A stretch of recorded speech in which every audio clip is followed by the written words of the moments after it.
It's made up of multiple businesses, and different investors have different levels of understanding, and different investors understand certain part of the business better than the other.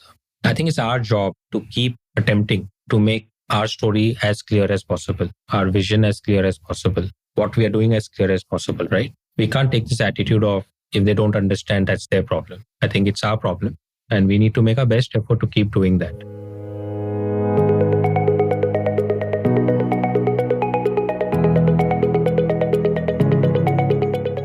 Welcome to X Unicorns, a podcast brought to you by Blume Ventures. Blume is one of India's premier homegrown early-stage venture capital funds. If you're asking yourself what in the world is an X-Unicorn, rewind to episode 1 where we share the origins of the term X-Unicorns. We promise it'll be worth your time. In this series of conversations, we want to look back and celebrate founders and startups that have entered and are soon entering the X-Unicorn Club. Stories of founders that have played it by their rules and taken unconventional or even long drawn-out paths to get there. In today's episode, we have Nitish Mittersain, founder and CEO of Nazara, in conversation with Arpit Agarwal, director at Blume Ventures. Hello, everyone. Today, I have a very special guest with me. This person is Nitish Mittersain. He has a unique example of taking a gaming company to IPO. Gaming in India is still quite nascent. A lot of people love it, and increasingly more people are getting onto it. And a lot of startups do figure in this area. However, Nitish has built a very successful, sustainable, and fast-scaling business. So this is a very unique example. Thank you, Nitish, for joining us on this X Unicorn podcast. For those of you who are joining for the first time, X Unicorn is a podcast series that we have started at Blume Ventures to bring out unique journeys of startups which have taken varied paths into success. The success could be a unicorn or multi-unicorn, could also be an IPO, or maybe not even that much. But the idea is to make sure that people have understood that there are 100,000 different paths to get to startup success. Nitish, welcome to this podcast, and thank you for spending your time with us. Thank you. Happy to be here. I know, Nitish, that you have been born and raised in Mumbai, and I know that you come from a Marwadi family who otherwise did not have much to do with digital and technical background. Is there something that you want to talk about that struck you very early days and that made you very interested in gaming? Yeah, I came from a textile business family. My dad bought me a ZX Spectrum when I was just 6 years old. Once I got that device, I completely was enamored with it, and that became my life. So I started playing around with games. Then I started experimenting with basic language. I started coding games at 7, and that became my life. And one thing led to the other. I really never went down the path of traditional business and textiles. As I was growing up, I was more and more into the internet was coming into India.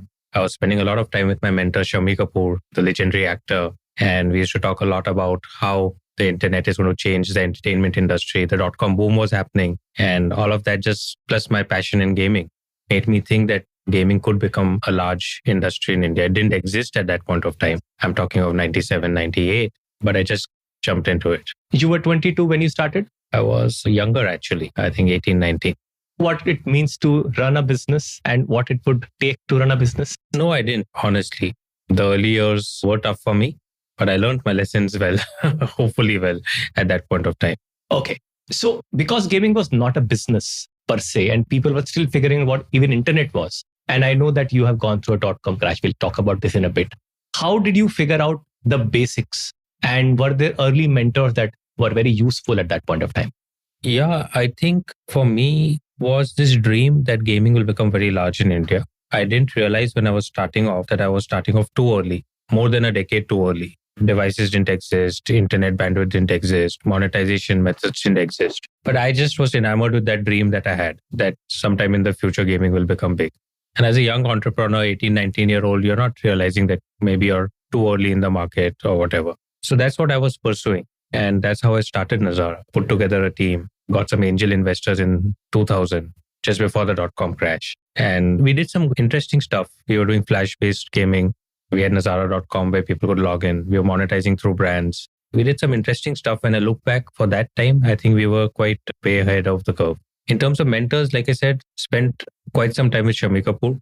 While he obviously was not a gamer per se, he was very passionate about the online world in those days and very passionate about what could happen with the entertainment industry and internet merging together. So I did get a lot of inspiration, spending time with him and talking to him. My parents and my dad especially was very supportive. Otherwise, you would think coming from a traditional textile business, son going into something like gaming, which didn't seem like a business, there was no clear-cut business model, parents would be worried. But my parents were very supportive. How did they discover this? Because I remember when I started up, I was doing incubator management services. And it took my parents about 5-6 years to understand what an incubator means, business incubator. How did your parents relate to this? I think they'd seen me grow up, right? And they'd seen me get into gaming and technology since the age of 7. So by the time I started up at 17, 18, they'd already seen the way I'd evolved over a decade or so. So I think my parents really realized that this was my calling. And my dad always felt that it's always good to do something new and forward looking. So that also was a checkbox. And I think that's why it wasn't a big surprise for them, for me to move into that space and being involved in that industry for quite some time. Do you feel lucky that you were born in a relatively privileged background? You don't have to worry about daily bread or a family to take care of? Yeah, absolutely. Although that said, during the dot-com period, I did have my own set of challenges. Our traditional textile business had also slowed down by that point of time. So it's not that it was all hunky-dory. There were challenges. But yeah, I think there were some benefits of my parents being able to support me. Very interesting. But starting with dot-com crash and many other things that happened after that, you as an entrepreneur were getting settled into an area where not a lot was known. Everything was largely unknown and you had to really make your road as you go along. What kept you going as an entrepreneur and what keeps you going today? See, things are very different, 20 years apart. I'm sure you have matured a lot in this period, but what were the first few things that you think you did right? Maybe it came intuitively to you, which people can take inspiration from. Sure. So for me, in my 22 years of career as an entrepreneur, I think there have been two sides of it. One side is always being paranoid. The other side being always being optimistic. And I think it's like a yin and yang that keeps playing out inside me. And it doesn't change, honestly. It's the same as it was in 2000 or as it's today in 2022. It's really the same, right? You're always paranoid. You're always optimistic as an entrepreneur. As a consequence, you're always nervous. Maybe. Not necessarily. I think for myself, I think I'm fairly calm. People tell that I'm fairly calm. But you do not get complacent. Today, Nazara has gone public. It's a listed company. While you said it was an exit, for me, it was a new beginning, right? But are we complacent? Not at all. Do I still feel paranoid about my business? How do we do better? What are the risks? What are the challenges? How do we foresee and how do we preempt? Those are thoughts, I think, which will always be in the life of an entrepreneur. It doesn't really change correlated to the stage of your business. Very interesting. See, it is relatively easy, I've seen, for people to be starry-eyed, especially youngsters, 18 years old, 20 years old, even 25.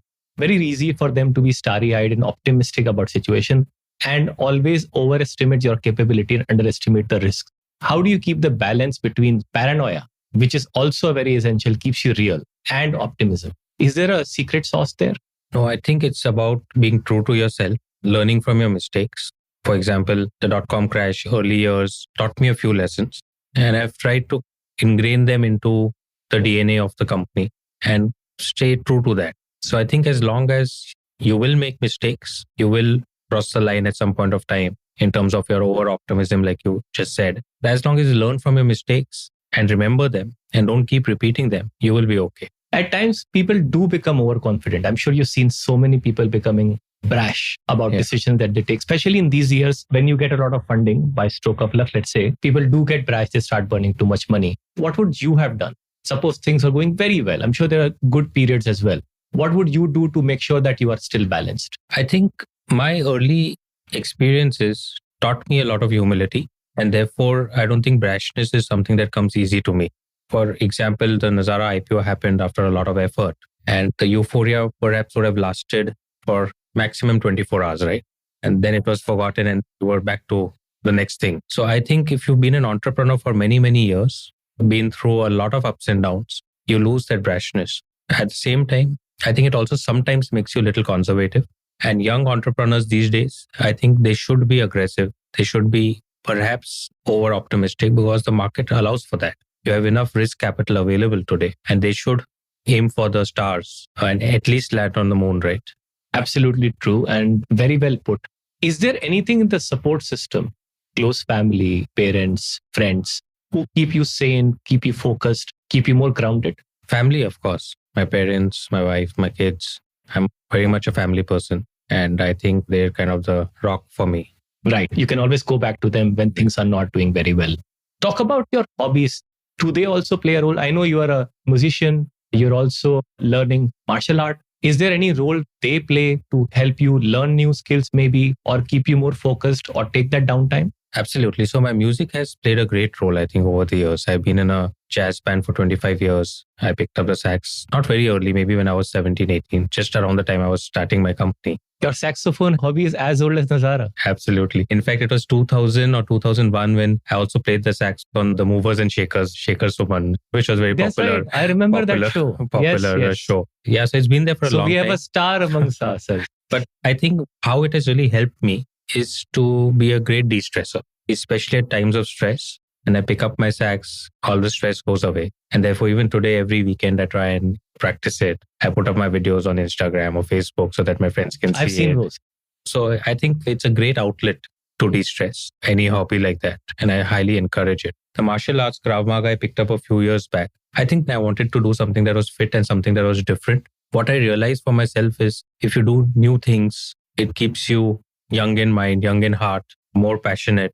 It always helps. So I highly encourage all entrepreneurs. Your business is important. Your startup is important, but keep other passions alive. Prioritize your family. And I also think for startup founders, especially because stress is a lot, prioritize your health. I think that's very important. That's great advice to all the listeners. I think I cannot agree more. There is a lot of need for people to stay focused, try to de-stress, pick up hobbies, also family time. Ultimately, we are doing a marathon, isn't it? All high performance entrepreneurship is about running a long race. If you let go of the engine, then where is the car going to race? Absolutely. Thank you. This is very interesting. I want to talk about 3 things which have happened in your journey. I'm sure there are more things like that. There is a Sachin Tendulkar incident. There is Shami Kapoor and there is Rakesh Chunchunwala, all stars. And typically it wouldn't happen that you will go to them and they will agree to whatever you're asking. You seem to be a youngster to them. They have 100 other things to do and they wouldn't pay attention. And because 3 things have happened, it tells me that you have attempted impossible goals many, many more times. Tell me, what do you do when you go and attempt a goal which seems impossible to everyone else, but in your heart that you have a chance? I think you need to be as transparent as possible. A lot of these people that you mentioned, right, are very experienced and they see through you very quickly. So I think if they can see that real passion inside you, the real positive intent of wanting to achieve something, do something, they are usually very supportive. And I think being true to yourself is the most important thing there. You can't fool all these people. True to the self, humility keeps coming back into the equation. What do you do? What do you tell them? What preparation do you do? Because ultimately they're also spending their time. They must be getting something out of it. Sure. I think in each of the people you mentioned, right? Yeah. It was different things. If you talk about Sachin, right? I went to him in 2004, said this whole mobile revolution is happening. Gaming will become big. I couldn't offer him much in terms of endorsement fees, etc. But I did my homework. I took a game which already had him as a character playing inside. So I went and showed it to him. He really loved it. Told him that this could be a great way for him to connect to his young fans, which he really liked. And that's what really worked, right? In the case of Shami Kapoor, actually, I had just invited him to inaugurate the computer center at Sydenham College, which I was in charge of. And we just struck a friendship. He was 60, I was 16. We had one common interest, which was computers and technology and internet. I had a vested interest because in his house at Nepean Road, he had a computer den with about 6-7 state-of-the-art Macintoshes. Amazing. And me as a 16-year-old obviously didn't have access to such devices. So I took advantage of that friendship to spend time at his house and play around with those computers. And he connected with someone who was younger, but also had the same enthusiasm for what he was enthusiastic about, which was computers and internet and online. So it was a mutual friendship. There was really no give and take in that particular relationship. With Mr. Rakesh Chunchunwala, who invested, I got to know about 5 years back. He liked what we had done. He liked the potential of the gaming industry going forward. He liked Nazara's DNA of running profitable, tangible cash flow businesses because he was a little averse of new age businesses which are burning a lot of money, whether right or wrong. But the good part is, over the 5 years, he spent a lot of time with us. Office was just across the road from our office. So I must have met him 30, 40 times in the last 5 years. And again, learned a lot from him. He obviously didn't know that much about gaming, but then all his experience across so many businesses. And this happened in one meeting. Yeah, he decided in one meeting to invest 200 crores in the company. So let me give you a situation. Let us say you are an entrepreneur. who is attempting, let's just keep one goal very simple, not long-term business building. Let's say one particular competition or person to say yes, like if any of these three people, what is your advice? What are the three things you will tell this person? I'm sure on the merit of their proposition, they are very solid. They may be very good at the product that they're building. They somehow have access of, let's say, 10 minutes with Sachin Tendulkar. What would you advise them to do? Three things so that they can be better prepared and they increase the chance of success of whatever possible from that outcome. I think keep it very straightforward because a lot of these people are very busy physically and mentally. So their attention span can be quite limited. Therefore, you need to get to the point. Like in the case of Sachin, right? I actually embedded his character into the game, took it and just showed it to him. Had I spoken for 30 minutes, he would have probably got bored and lost interest. So demonstrate what you're trying to do. Put in a lot of hard work in preparing for this meeting and then get straight to the point. And be transparent, be passionate about what you really want to do. And hopefully that will convince them. So be prepared, be transparent, and be straight. That's very good advice. And things may or may not play out. I'm sure there are instances where things did not play out for you, and that is perfectly fine. Things will happen all the time. The same thing, and a lot of entrepreneurs have this challenge, especially in India today. Venture capital has become very popular. Every entrepreneur, especially in tier 2 town, think that they should get venture capital, but they don't have access to it. Largely a tier 1 phenomena, mostly Bombay, Delhi, Bangalore phenomena. How do you propose, and they would feel the same way, how did you approach your first investors? What is your advice to them about approaching them? And as and when Rich invested, what do you think worked in that case? So in my case, I got lucky. After the Sachin Tendulkar deal, the company got a bit of media publicity. And I was on this CNBC interview, which Sandeep Singhal, the partner at Westbridge, saw and reached out to me. So sometimes publicity also helps, PR helps. And in my case... That is really lucky. Yeah, in my case, that helped. And then, of course, we engaged for 6-9 months before they took the decision to invest. And that was great of them because gaming back in even 2004, 2005, from an India perspective, really didn't exist. They really took a leap of faith in making that investment or had that vision of making that investment at that point of time. I would not agree with you that today funding is available only in metro cities. I think it's becoming a lot more widespread. You have a lot of angel syndicates and these angel clubs and all, which are actually going to smaller towns, doing road shows, doing events. So I think it's becoming a lot more accessible. You have a lot of HNIs across the country who want to write checks into startups, who've seen what's the potential. So I think this excuse of not having access to capital might be a bit dated. I think it's very much available to everyone. And you just need to be able to, again, very clearly show what you are doing, why you are doing, and what you need for it. You need to focus on real metrics instead of vanity metrics because investors are smart, whether they are angel investors or they are large VCs. I'm sure when they're writing a check, whether it's of 10 lakh rupees or of 100 crore rupees, they will apply their mind and focus on what you are doing. So I think, again, being very straightforward, clear cut, passionate will get you there. Access is available. And I think if going forward, raising capital is not going to be the issue in India. I think it's about what you do with that capital is going to be the bigger battle to win. Very interesting. I do want to agree. However, there are so many listeners who may not have had the same experience, but I agree that there is a lot more democratization already happening. And angel networks especially are playing a great role in making this accessible. Plus, angel investors definitely also bring a lot of perspective and advice, which is very useful for that business. Tell us about your experience with Westbridge Capital once they got on board. Were they net useful? Were they net negative? And how did they support you through the journey? Sure. So I had a great relationship with Sandeep Singhal and Westbridge for, I think, 15 years till they completely exited from the company. And I think 2-3 things after the initial couple of years, I think the first thing they helped us is set better governance, better audit process. Early on, they helped us bring in ENY as an auditor, even when the company was very small. And at that point of time, I wondered why company needed a top 4 auditor. But over the years, it really helped us think through in better in terms of corporate governance, in terms of having our books in shape, in terms of small things like related party transactions, etc. And that really helped us over the years, especially as we went public. We had been working like that for a decade and it was not change for us. We didn't have to adapt. So I think that was one big value add that Westbridge brought to us in trying to become better governed company at a young age, I would say. Even though you may not have thought this was very important. Fair. What else? I think in terms of networks, in terms of introductions, they always helped us where they needed to. I think quite early on, they realized that our intent was positive.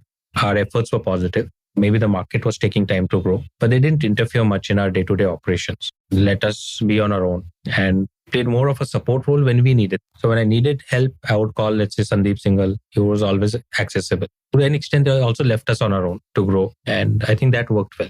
Sandeep himself is a rock star. Absolutely. It was probably lucky of you to get him. Absolutely. To be available for advising you. I do also see this thing playing out again. As investors, it is great morale booster when you know that the entrepreneur that you're betting on is being honest and straight to you. Because very often people do try to take shortcuts. And eventually, because we are on the company for a long time, we will be able to figure this out. And then the trust goes down. As a consequence, our ability to impact goes down. The company may or may not become big. That's a separate matter. But if you have been straight and honest to people, that really goes a long way. I think this is continuing to play out a big role in your entire journey, Nitish. I'm so happy to see, and you're talking about it again and again. If there is something that you would have wanted investors to play a role, what would you want if, suppose, you start the journey again and you want to pick up more investors? What things that you would want them to do now that you have already had a good experience, you are mature and built a large company already, but what would you advise entrepreneurs to look for in an investor? I think now, because you have a large number of investors available, right? I think for entrepreneurs, it's always helpful to get in investors who have a stronger focus in the domain they're operating, because they will have stronger learnings over there. They will have stronger networks over there. And that will always be very helpful. I think if the investor can also help you build a strong board, it can be very useful. Because I think for young companies, if they're able to also focus on building good boards with different board members who can add value in the right manner, I think that can help a lot. And I think finally, founders have to see what is the right chemistry with the right investors. I think chemistry is very important, because you can sit and do business, but if the chemistry won't work, things usually go down problematically. So having domain expertise and having a good chemistry with the investor will go a long way. And eventually setting the board who can help and bring the right advice at the right point of time is an important ingredient into success. I agree. This is a very important piece. Tell us, how did these investors help you when things were going great? And how did they help you when things were not going great? Look, for me, for almost the entire duration of Nazara, right, we had Westbridge as the only investor. That's right. From 2005 to 2018. Then we onboarded Rakesh ji, yes, and India Infoline as investors onto the company. I think for the most of the growing up years, it was really Westbridge, right? So it's, for me, very specific question to Westbridge. I think when things were going great, the best way they helped us is by not interfering and letting us do what we were doing, right? There was very little distraction caused by the investors. That's a very important role that investors also have to play, when you have to let the ship be, let the entrepreneur do. And I think even when things were going great, right, many times they did come with suggestions to look at business opportunities, let us research on it. And if we said we didn't want to do it, they were okay with it. So I think backing us and letting us take our own decisions, despite holding a good amount of equity, I think that was very useful when the things were going well. I think Westbridge came in 2005 for us. 2005 to, I would say, 2007 or 2008 period was still a period of discovery where we were still trying to find our feet. So I think it was post that our business grew, we became profitable, and we actually never raised any capital till 2018, right? So we really didn't have a challenge after that period. It was prior to that 2-3 years post-investment when we were still trying to find our feet. I think at that point of time, Westbridge was very patient. They knew it's new, it's an evolving industry, and they were very patient. I think that the patience also helped, because if investors get very upset or very restless, it also disturbs a lot of things in the company when you're trying to figure things out in the first place. You are right. In my experience, especially early stage businesses, and especially those businesses where a lot has to be figured out, if we act in haste, sometimes that leads to worse outcomes. We have to let entrepreneur figure out one by one. It is a process of experimentation. Sometimes it takes many years, and patience is of very high importance. I want to talk about one specific thing which I notice has been unique to your journey, Nitish. You have had a relatively strong record of an inorganic growth, where you have found very smart entrepreneurs, all people in various businesses, and you have given them a platform to perform. I will ask a couple of questions on this piece. Please tell me, why did you choose to go inorganic? Because I'm sure internally you are capable of doing many such things. And once you have chosen to get on board all of these entrepreneurs, how do you nurture them? Sure. So till 2016, Nazara grew only organically. There was no M&A that we had ever done. And we'd run a very profitable cash flow generating business. To give you a perspective, we raised in our entire lifetime, I think till then, $3 million, right? And in INR, it was 12 crore rupees because dollar used to be 40 rupees That is per right. dollar. And by 2015-16, we were sitting on about 250 crores of cash. Wow. All accrued from our profits, right? This is amazing. Yeah. So Nazara grew, built its reserves through its own organic business and through profitability. By 2015-16, I really was feeling that my original dream of gaming becoming big in India, becoming big in gaming, not only for its own market, but globally, was starting to look a lot more possible. It was a dream I had in 98. It was starting to look more tangible in 2015. So I said, we can keep doing what we are doing. This opportunity is going to be so large that doing everything that we want to do ourselves may not be feasible. Point number one. Point number two, to achieve the dream that we want to achieve, you're really going to need rock stars working alongside you. And I think that's where this whole Friends of Nazara concept emerged from.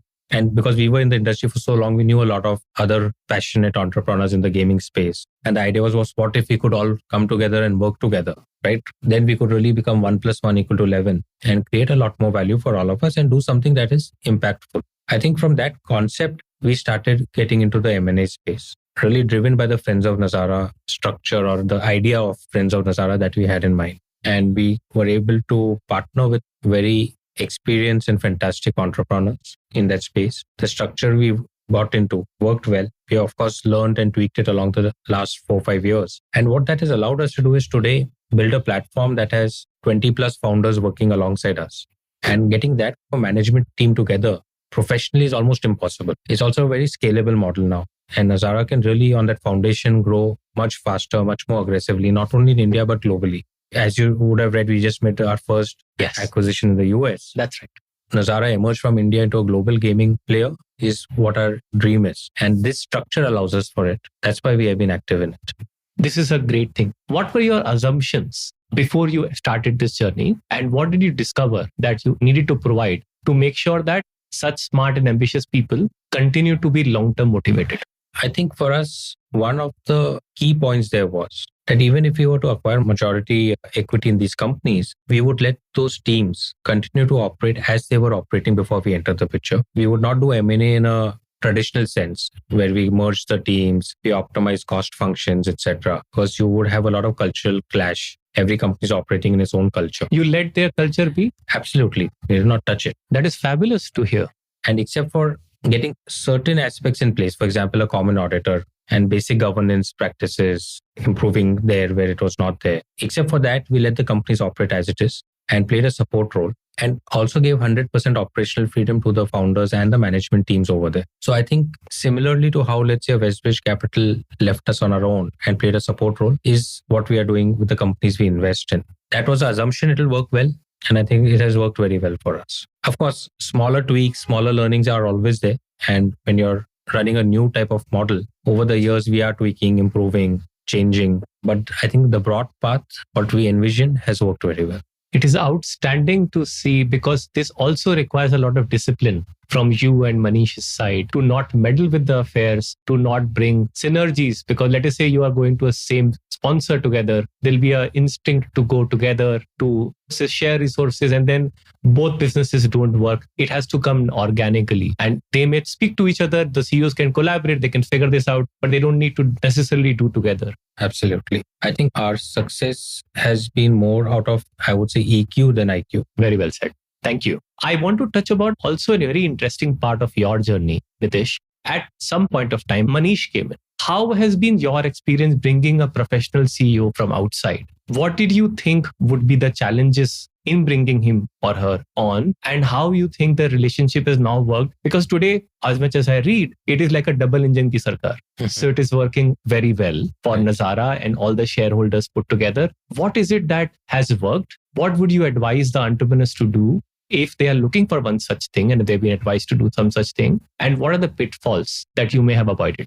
I think 2015, when Manish came in, me and Westbridge were discussing that we really need to take this company to the next level and increase the management bandwidth because, like I said, the opportunity for gaming was seeming a lot more tangible. How it worked well was I, as an entrepreneur, came with my own entrepreneurial instincts on how I ran the business. At the same time, I just done my BCom year, right? While I started my company. Manish came with a far more professional experience, stronger educational background, IIM, etc. So he came with a lot more professional approach to the business, lot more structured approach. So I think that 1+1 really became 11, right? Combining my entrepreneurial ideas, experiences, and thoughts and energy with his professional background that he really brought to the table. So I think that really worked well. I think the biggest pitfall for any such move is again chemistry, because if these two people don't get along, if there are politics, if there is trying to show each other down, I think that can be spell disaster, right? Then rather than being positive for the company, such a move would turn out to be very bad. But I think me and Manish already knew each other from the earlier years.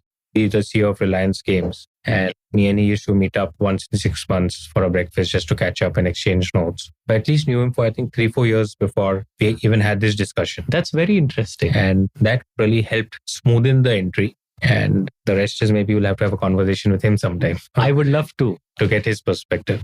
So there is a knowledge of each other. There was probably a mutual respect before you got him on board. And what did you do in the, let's say, first 6 months, or both of you did in the first 6 months to build that close working relationship so that either you are not stepping on each other's toes or you're making sure that things are actually working in the same direction, and just to get a lot of alignment together? Yeah, I think one is we treated each other as peers, right? And as twin engines, because that was the objective. And we wanted to start on that note of working together. So I think on any discussion, right from day one, we set a process saying we will discuss, we will debate everything on data-driven objectivity, right? Not on subjectiveness about who's right and who's wrong. And let's take a decision on what's best for the company. And 7 years, we've done the same thing. Today, we may differ in our thought process on many fronts, but we will have very healthy discussions, very healthy debates. Feel free to speak our mind. And then look at each data point and then take a collective call on which is the right direction to go. And sometimes you may take a direction which is wrong, but that's fine, right? You will take 10 decisions. Few may be wrong. That's fine. I think early on, I was communicative in terms of some of the core beliefs, some of the core DNA of Nazara, I would say. In fact, not even before he joined also, while we were, I would say, engaging to come on board, I was quite communicative in terms of what are the core DNA of Nazara and what we believe is important for us. But I wanted to make sure that there is alignment on those aspects.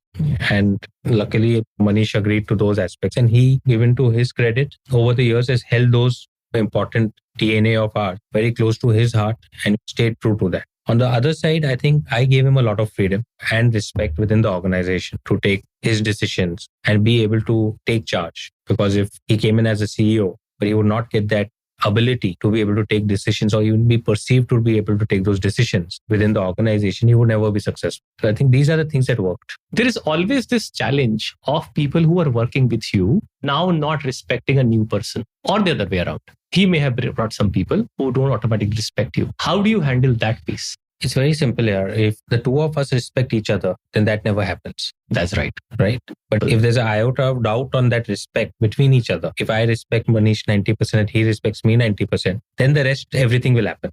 I can imagine. Yeah. Okay, super. This is very interesting. There have been a few business calls. One is about entering real money gaming in India, which is regulatory uncertain, and also the other aspects of build versus buy. Take us through the broader framework of decision making. When this happens to you, what do you overemphasize and underemphasize about? So we do have a real money gaming business in India, but it's not very large. We acquired a company called Open Play last year. And we also have Hala Play, which is in the fantasy sports space. We generally have been a little conservative in our approach. And given all the turbulence in that space, all the regulatory issues, unclarity on taxation, etc., we've taken, I would say, baby steps in potentially what has become a very large business. It has become very large in India. Does it seem like a missed opportunity to you? Possibly. I think we could have been a little bit more aggressive, taken a little bit more chances. But I also realized that sometimes as a company, you have to stay, again, like true to yourself, because you can't otherwise deal with things. Because our DNA of dealing with legal issues, tax issues, and all wasn't there. So we stayed away. We do feel that it is becoming clearer, which is why we did this acquisition last year. Right. And we are also watching a lot of the developments that are happening now. And we may become even more aggressive, do more M&A in that space this year, next year, depending on how things shape up. Excellent. Tell us about build versus buy, because internally people will have ideas, isn't it? Of course. I think our focus today is to really scale up very fast. And in gaming, especially 0 to 1, success rate is very limited. So we are not investing a lot of energy in that. We are supporting all our existing businesses, which are now growing very well organically. And the rest, our focus really is to grow through buy or through M&A. If there's someone inside who really has a great idea, we could potentially fund them, spin it off, let them become an entrepreneur. That we are always open to that. But internally, our focus today is to acquire businesses and then work with them to grow them much faster. So this 0 to 1 journey in gaming is considered very high risk. Typically, not more than 25% of games are able to get to some success, even after spending a lot more time. And that is a journey that Nitish is talking about. And therefore, Nitish, what you are saying is the 1 to 10 or maybe 5 to 50 journey is what you like to do. And logically so, it is more predictable. It is more dependent on the platform. And there's so many cross synergies that you can use. Yeah, but that's also specific to us, right? How we have evolved in a business. We were a 0 to 1 business for the first 15 years of our life. It's just in the last 5 years we have pivoted. So that doesn't mean that the young entrepreneurs who are today starting off in 0 to 1 are doing anything wrong, right? Because that's also where the real huge value creation will happen. And today the market allows for those opportunities. So I think the takeaway should not be that 0 to 1 is not the right thing to do. I think in our current context of things, we prefer to grow through M&A. Very interesting. Changing gears and talking about international. You are a very interesting example. Some people call you Tencent of India, of being a gaming powerhouse, not just in India, but across the world. From your perspective standing today, which are the most exciting geographies outside of India that you are going to focus on going forward? Our immediate focus is the US market. We have some very successful products there. It's an evolved market. Propensity of customers to pay is high. ARPUs are high. Scalability is very high. And therefore, we are definitely focused on that market. Besides that, I think some emerging markets like Middle East and Africa are also very interesting for us. We do get some revenues from there. And I think beyond India, these markets will grow very fast. I think those are other markets we are focused on. Would you going forward have existing businesses go in those countries, or you will want to buy new businesses in those countries? It's a very flexible approach. Okay. Gaming is quite universal. That is true. So businesses that are relevant to that market, we will surely take over there. Businesses that we buy over there are relevant to our market, we will surely bring over here. So there's no, I would say, one rule that fits all. On a case-by-case basis, we will keep moving things around. Okay, let's talk about IPO. Let's talk about a failed attempt. When did you think that it was the right time for you to test the public market? 2017 is the first time when we started thinking of taking the company IPO. What was the reason that you thought that you were ready? And when do entrepreneurs think that they are ready for public markets? I think from 2-3 perspectives, we were running a profitable cash flow generating business. Of course, today a lot of new age companies are going, which already have losses, markets have accepted them. But at that point of time, in our mind, it was important to be profitable, to take the company public and have some predictability, sustainability on our revenues, etc. Second, we felt from a governance perspective, we were in good shape because going public would bring you a lot into scrutiny, etc. And you don't want skeletons falling out of your cupboard, right? So we thought we were quite good on that front. We had EY as an auditor for 10 years, no issues. So I think from these couple of perspectives, we thought it was a good time. The reason we really wanted to go public is I thought Nazara, having been around for so many years already, it was the right time for it to go and, I would say, plant the Indian flag of gaming, right? Globally. Today, at least as the only listed company in India, a lot of the global companies are aware of us and are looking at us and what we are doing over here. Because once you're listed, information is public, people start tracking you, analysts start tracking you, research reports start coming up. So you become a lot more visible. The second is because we chose to go down this M&A route. We realized that if Nazara equity was liquid, the equity we are giving to our founders would become more valuable for them, would also create wealth for them. That is such an interesting point. Yeah. And we could also use this equity to do more M&A, etc. These are the two primary reasons we wanted to go public. 2017-18, when we started doing this process, what really helped us is bringing Mr. Junjunwala on board, right? Because it got us known in that whole public market ecosystem, I would say. At the same time, it was a new learning for us and took us quite some time to get ready for it. It took us a year. By the time we got ready, the markets were in bad shape and we were really not able to launch. So we decided to pull back and decided to focus back on the business and grow it. That's what we did between 2018 and 2020. Right in the middle of pandemic, I still remember it was in, I think, August or September of 2020. So the pandemic COVID started in March of 2020. I think we decided to take the company public again in August of 2020. This time it was much faster because we had all the learnings of the previous attempt, right? It took us 6-7 months and March 21 is when we listed. So it was all done on Zoom. All the roadshows were done on Zoom. Was it much easier than the last one? I think so. Zoom call more efficient? Very efficient. I remember prior to the IPO, me and Manish sitting in this room, right? 7 o'clock in the morning to 9:30 in the night. We used to do 6-7 investor meetings for about 10-15 days. Pre-IPO days. Yeah, it was much easier than taking your bag and running in Singapore and London and all of this. Definitely Zoom has helped on those It's a counts. great experience. I want to talk a little more about IPO journey. In your mind, a private entrepreneur, so many entrepreneurs in our portfolio across the ecosystem are building privately. And then there is a shift. At some point, you have started mentally shifting, and about 12 months later, you are in the public market, therefore public scrutiny. How does an entrepreneur prepare him or herself about that journey? What are the important things to keep in mind? And how do the things change between private and public? Sure. I think when you migrate into becoming a publicly listed company, one is almost all your information is publicly available, right? Every 3 months, you will do your results, you will do earnings call, you will do analyst call. So I think a lot of the information becomes public. Second is compliances, SEBI regulations, exchanges. So it's a lot of filing, a lot of hygiene work that needs to be continuously maintained. The good part is Indian markets are quite regulated and quite well regulated, I would say. You need to have a lot more of internal policies because UPSI is there. Insider policies are there. You need to train your teams, be careful of all those aspects, right? So Media training. Yeah. So I think a lot of that, which was not there before, becomes important. But at the same time, I think after being listed for 2-3 quarters, it becomes hygiene, right? If you have the right teams managing it, you get used to it, whether internal and external, it becomes hygiene and you don't keep worrying about it. I think that's important. I think from an entrepreneurial perspective or even from the business perspective, what I have learned in the last many quarters of earning calls, I think we would have done 6-7 calls now. I think it's very important to be transparent as much as possible to investors because maintaining your credibility is, I think, extremely important. As a business, you will always have challenges. You may not have the right solutions always because you're not God, right? And you may actually be struggling on some front or the other. I think as transparent as you can be with the investors, with the public investors, with the analysts, share bad news faster than good news.